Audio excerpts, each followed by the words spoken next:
শেষ পর্যন্ত রক্ষা হলো না গুজরাট টাইটানের মরা বাঁচার লড়াইয়ে।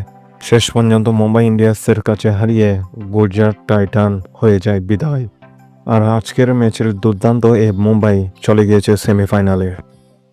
হ্যাঁ দর্শক, মুম্বাই ইন্ডিয়ান্স যখন প্রথমে ব্যাট করতে নামে তখন তারা 5 উইকেট হারিয়ে 223 রান নিতে সক্ষম হয়।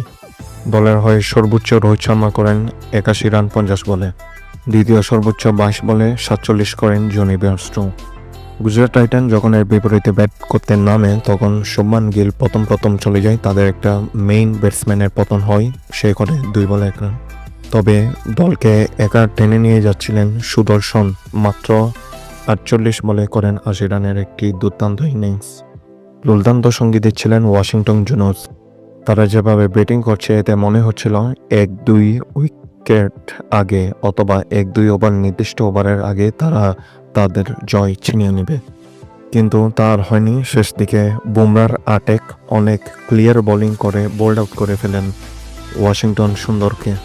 সেখানেই মূলত গতি হারিয়ে ফেলে এই গুজরাট টাইটান্স। এরপর আবার সুদর্শনও তার উইকেট বিলিয়ে দিয়ে আসে। মূলত এতে ম্যাচ থেকে ছিটকে পড়ে যায় এই গুজরাট টাইটান্স।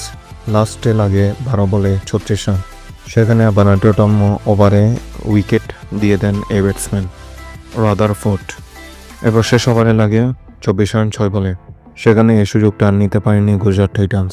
মূলত হতাশাজনক একটি হার দিয়ে শেষ করতে হলো এবারের আইপিএল জার্নি গুজরাট টাইটানদের জন্য। তাই সব দিকে মতামতে চলছে মুম্বাই ইন্ডিয়ান্স হবে এবারের চ্যাম্পিয়ন।